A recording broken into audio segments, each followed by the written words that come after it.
देखिए, अगर दो शरीर रगड़ खा रहे हैं तो सिर्फ चमड़ी छूती है, ठीक है।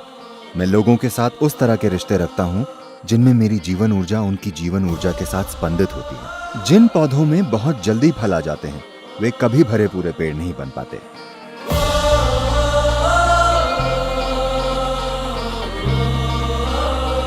अगला प्रश्न राहुल ने पूछा है, बॉयफ्रेंड या गर्लफ्रेंड बनाने के लिए सही उम्र क्या है? राहुल बॉयफ्रेंड चाहता है।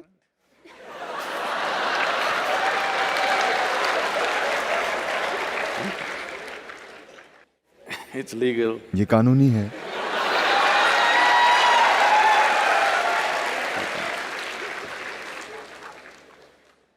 तो मेरे ख्याल से हर बच्चे के बॉयफ्रेंड और गर्लफ्रेंड होते हैं। हाँ, जब आप 3, 4, 5 साल के थे क्या आपके बॉयफ्रेंड और गर्लफ्रेंड नहीं थे? थे। अब आप साधारण दोस्त को एक नया अर्थ दे रहे हैं। देखिए, दोस्त का मतलब ये नहीं है कि उनके साथ शारीरिक संबंध होने जरूरी हैं। हेलो, ये चीज आपने उन समाजों से सीखी है जहां शरीर सब कुछ होता है। देखिए, ऐसा क्यों है कि आज ऐसी स्थिति हो गई है? ऐसा सिर्फ अमेरिका में था, मगर आज ये हर जगह है। अगर आप रिश्ता शब्द कहते हैं तो लोग सोचते हैं कि ये शरीर से जुड़ा रिश्ता है। क्या अभी आपके साथ मेरा रिश्ता नहीं है? क्या अपने माता पिता, अपने दोस्तों, अपने शिक्षकों के साथ आपका रिश्ता नहीं है? आपका रिश्ता नहीं है? हेलो, हाँ, मगर आप कह नहीं सकते। अगर आप कहेंगे मेरा अपने टीचर से रिश्ता है, वे सोचेंगे ओह तुम अपने टीचर के साथ कुछ हैंकी पैंकी कर रहे हो। आप ऐसे क्यों बन गए हैं? देखिए, समस्या सिर्फ ये है, आपके हार्मोन्स ने आपकी समझदारी चुरा ली है। अगर मैं कहूं आप मेरी दोस्त हो तो मतलब क्या मुझे आपके शरीर से खेलना जरूरी है? क्या ये जरूरी है? हेलो, क्या हम दोस्त नहीं हो सकते?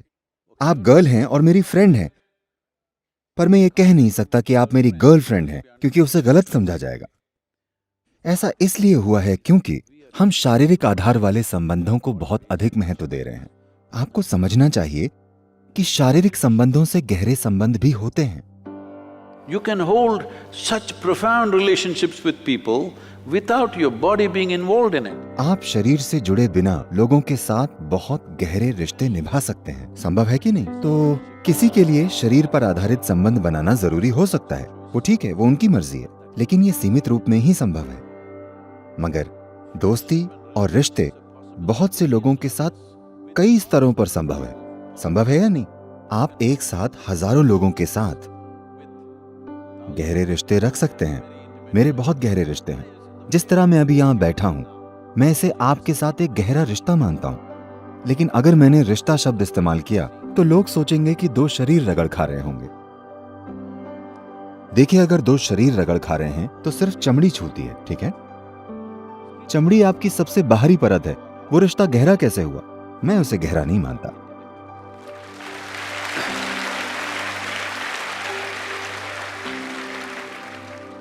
मैं लोगों के साथ जुड़ सकता हूं, सिर्फ उनके मन और भावनाओं से नहीं, उनकी पूरी गहराई में, उनकी जीवन प्रक्रिया से। मैं लोगों के साथ उस तरह के रिश्ते रखता हूं जिनमें मेरी जीवन ऊर्जा उनकी जीवन ऊर्जा के साथ स्पंदित होती है। वो रिश्ता गहरा है, वो वाकई गहरा है। शरीर का रगड़ना ठीक है, जीवन के एक चरण में वो एक जरूरत हो सकती है, ठीक है। हम उसे सही या गलत बताने की कोशिश नहीं कर रहे हैं, ये आपकी पसंद है, मगर उसे दोस्ती का आधार मत बनाइए।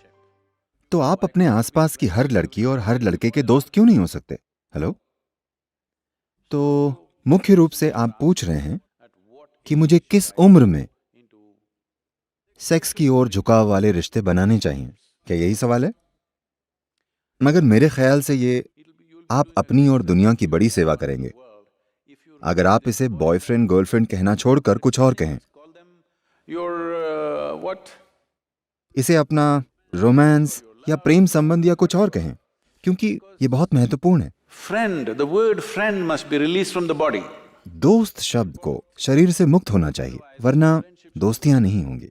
हर कोई इस तरह से होगा। अगर मैं कहूं तुम मेरी दोस्त हो, वो डर जाएगी बिना किसी बात, है ना? अगर मैं कहूं वो मेरी दोस्त है तो वो डरेगी, ये क्या चाहता है, ये मेरा दोस्त कैसे है।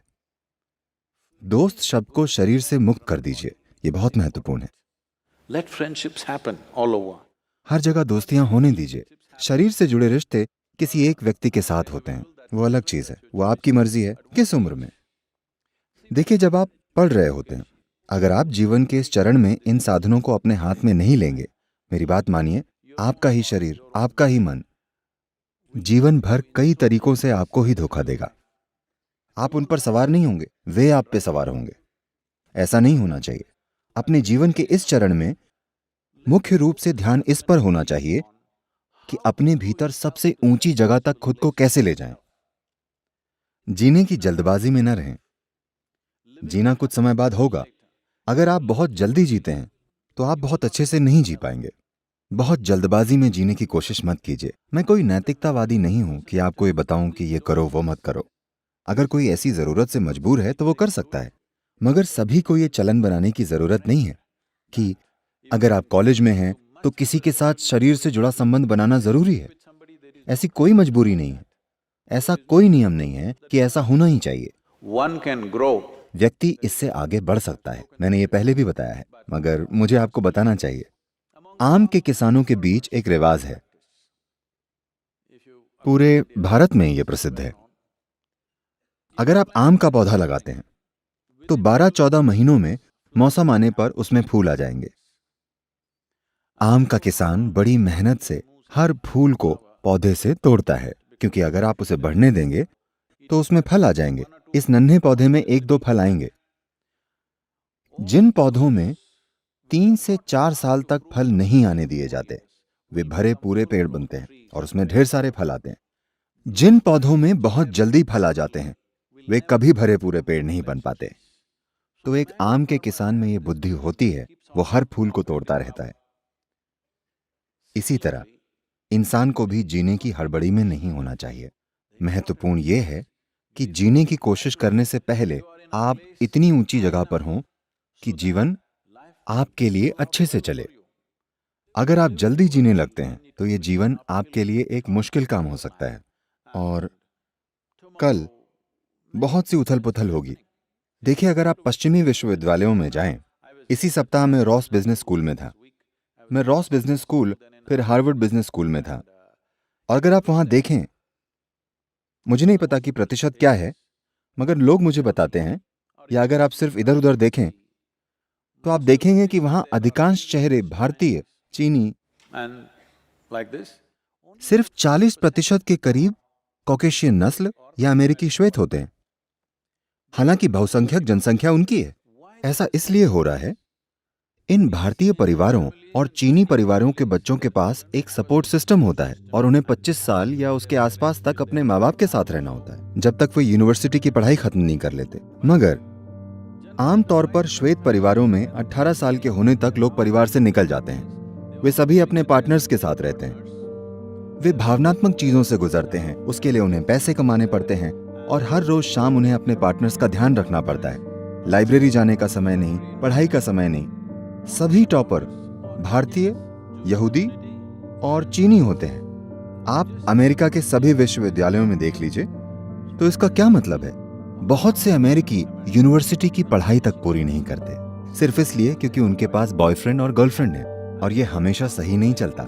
चीजें होंगी, रोज की उथल पुथल, समस्याएं, ये चीजें हर दिन होती हैं। कि ये आपके जीवन का वो समय है जब आपके अंदर ऊर्जा का स्तर सबसे अधिक होता है। अपने जीवन के इस चरण में अगर आप अपने भीतर एक फोकस और संतुलन बनाते हैं तो ये ऊर्जा किसी शानदार चीज में बदलेगी। लेकिन जीवन के इस चरण में अगर आप फोकस और संतुलन नहीं लाएंगे और उसे मान लीजिए 40-45 साल की उम्र में अर्जित करेंगे, तो आपके पास उतनी ऊर्जा नहीं होगी।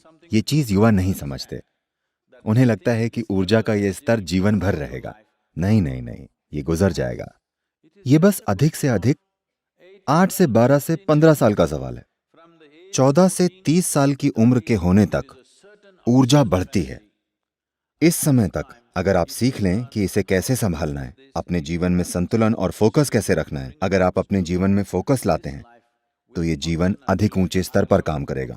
अगर आप ये चीजें नहीं लाते और आप जीने की जल्दबाजी में रहते हैं तो आप देखेंगे कि ये एक मुश्किल काम हो जाता है। ऐसा नहीं है कि आप नहीं कर पाएंगे, आप कर सकते हैं, मगर जीवन में बेकार के संघर्ष होंगे। तो ये व्यक्तिगत चुनाव है। अगर किसी में जबरदस्त मजबूरी है तो वे ऐसा कर सकते हैं। इसे ट्रेंड ना बनाएं कि अगर आप कॉलेज में हैं तो आपको शरीर पर आधारित रिश्ते में होना ही चाहिए। ये जरूरी नहीं है।